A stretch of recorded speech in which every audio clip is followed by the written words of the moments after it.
और खबरों की शुरुआत समाजवादी पार्टी के संस्थापक मुलायम सिंह यादव से, जो नहीं रहे।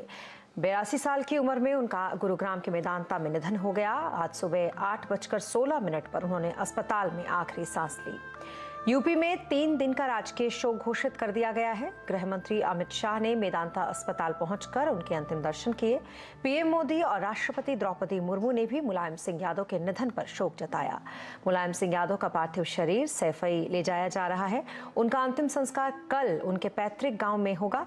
सीएम योगी भी सैफई जाकर मुलायम सिंह यादव को श्रद्धांजलि देंगे, तो वहीं प्रधानमंत्री मोदी समेत देश भर के दिग्गज नेता मुलायम सिंह यादव के निधन पर दुख जता रहे हैं।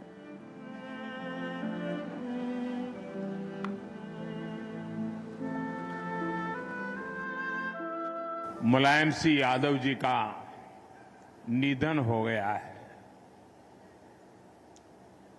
मुलायम सिंह यादव जी, उनका जाना देश के लिए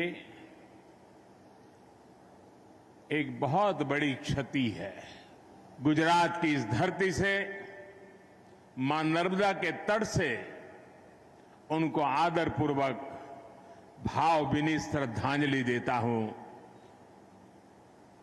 मैं ईश्वर से प्रार्थना करता हूं कि उनके परिवार, उनके समर्थकों को ये दुख सहने की शक्ति दे। मुलायम सिंह के निधन पर राहुल गांधी ने भी शोक जताया। राहुल गांधी ने ट्वीट कर कहा कि श्री मुलायम सिंह यादव जी का निधन एक बेहद दुखद समाचार है। वो जमीनी राजनीति से जुड़े एक सच्चे योद्धा थे। मैं श्री अखिलेश यादव समेत सभी शोकाकुल परिवारजनों के प्रति अपनी गहरी संवेदना व्यक्त करता हूं। इधर लालू प्रसाद यादव ने मुलायम सिंह के निधन पर उनके लिए एक बड़ा क्षति बताया है राजनीतिक जगत के लिए। मुलायम सिंह यादव जी का वो नेता के नाम से सारी दुनिया जानती है, नहीं रहे हम लोग के बीच में। वो देश भर में समाजवादी आंदोलन को काफ़ी आगे बढ़ाया। डॉक्टर राम मनोहर लोहिया, जननायक कर्पूरी ठाकुर जी, लोकनायक जयप्रकाश नारायण जी के विचारों से ओतप्रोत थे। और हमारे तो संबंधी थे, हमारी बेटी वहाँ दुर्घटना है। ईश्वर से प्रार्थना है, मैंने अखिलेश जी से बात किया, डिप्टी चीफ मिनिस्टर जाएंगे, हम क्योंकि सिंगापुर जा रहे हैं, तो हम लोग भगवान से प्रार्थना करते हैं कि उनकी आत्मा को शांति दे। और मुलायम सिंह यादव वो एक नाम, वो एक चेहरा, वो एक शख्सियत जिसने भारत की राजनीति का सबसे बड़ा अखाड़ा माने जाने वाले उत्तर प्रदेश की सियासत में कदम रखा, तो प्रदेश की राजनीति हमेशा के लिए बदल गई। जिसका कायम है, उसका नाम मुलायम है। जिसने कभी न झुकना सीखा, उसका नाम मुलायम है। मुलायम सिंह यादव का जन्म 22 नवंबर 1939 को उत्तर प्रदेश के इटावा जिले के सैफई गांव में हुआ। उनकी माता का नाम मूर्ति देवी और पिता का नाम सुघर सिंह यादव था। पिता ने अपने बेटे मुलायम के लिए पहलवान बनने का सपना देखा था, लिहाजा मुलायम बचपन से अखाड़े में उतर कुश्ती के दाव पेंच सीखने लगे। लेकिन उस वक्त किसी को ये इल्म नहीं था कि यही मुलायम एक दिन उत्तर प्रदेश के साथ साथ भारत की सियासत का एक दिग्गज नेता और महारथी बनेंगे।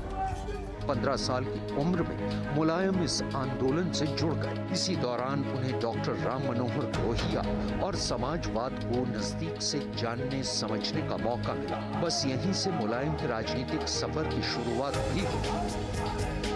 सोशलिस्ट पार्टी जिंदाबाद, डॉक्टर राम मनोहर लोहिया जिंदाबाद। तो उधर हम लोहिया जी को, हमारे बच्चे जानते हैं कि लोहिया, तो गाटा लोहिया जिंदाबाद, डॉक्टर को गाटर कहते थे।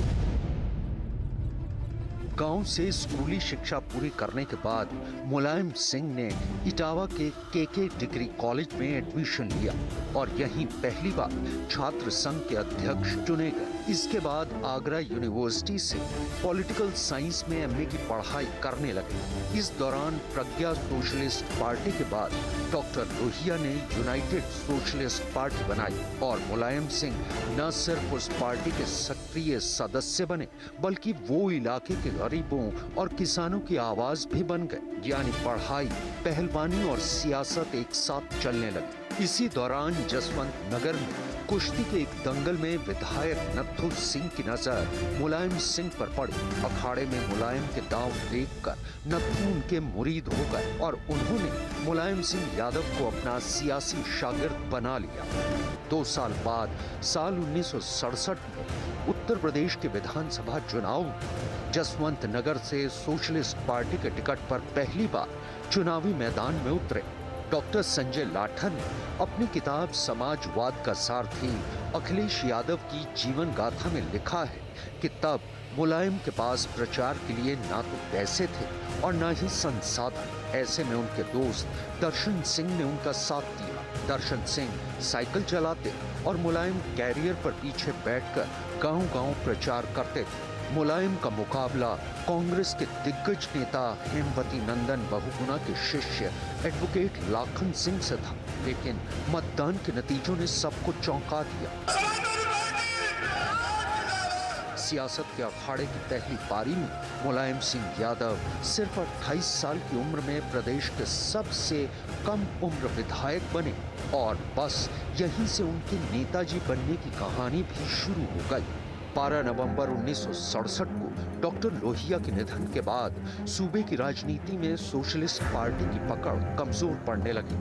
उस दौर में चौधरी चरण सिंह की भारतीय लोकदल पार्टी मजबूत हो रही थी और मुलायम सिंह यादव के शामिल होने से पार्टी और मजबूत हुई। चौधरी चरण सिंह नेताजी को प्यार से नन्हे नेपोलियन के नाम से पुकारते थे। 70 के दशक में लोकनायक जयप्रकाश नारायण की अगुवाई में देश में कांग्रेस सरकार के खिलाफ एक बड़ा आंदोलन शुरू हुआ। मुलायम सिंह यादव ही नहीं बल्कि लालू प्रसाद यादव, नीतीश कुमार और रामविलास पासवान भी जेपी आंदोलन से जुड़े।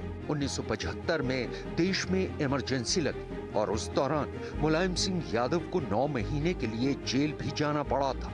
लेकिन इमरजेंसी खत्म होने के बाद देश में आम चुनाव हुए और 1977 में केंद्र और उत्तर प्रदेश में जनता पार्टी की सरकार बनी।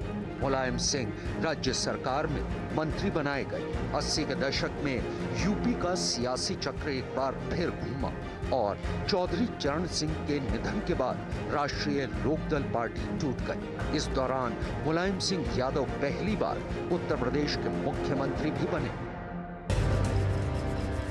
नेशनल फ्रंट की सरकार गिरने के बाद मुलायम सिंह यादव देश के प्रधानमंत्री बनने की रेस में सबसे आगे थे, लेकिन लालू प्रसाद यादव और शरद यादव ने उनके इरादों को कामयाब नहीं होने दिया। 2012 के चुनाव से पहले नेताजी ने अपने बेटे अखिलेश यादव को उत्तर प्रदेश समाजवादी पार्टी की कमान सौंपकर दिल्ली की सियासत का रुख कर लिया। मुलायम सिंह यादव भारतीय पॉलिटिक्स में ऐसे राजनीतिज्ञ हैं जिन्होंने सियासी दलों और विचारधाराओं से परे जाकर सबको सहयोग दिया। यही वजह है कि सोनिया गांधी से लेकर पूर्व प्रधानमंत्री अटल बिहारी वाजपेयी और भारत के मौजूदा प्रधानमंत्री नरेंद्र मोदी तक से उनके अच्छे रिश्ते रहे। तो मैं चाहता हूँ, मेरी कामना है कि जितने माननीय सदस्य हैं दोबारा फिर जीत जाए। ये हमारी इच्छा है और ये सब करेंगे। और तो ये भी चाहता हूँ, हम लोग ऊपर इतना बहुत नहीं आ सकते हैं, प्रधानमंत्री जी आप फिर बने प्रधानमंत्री।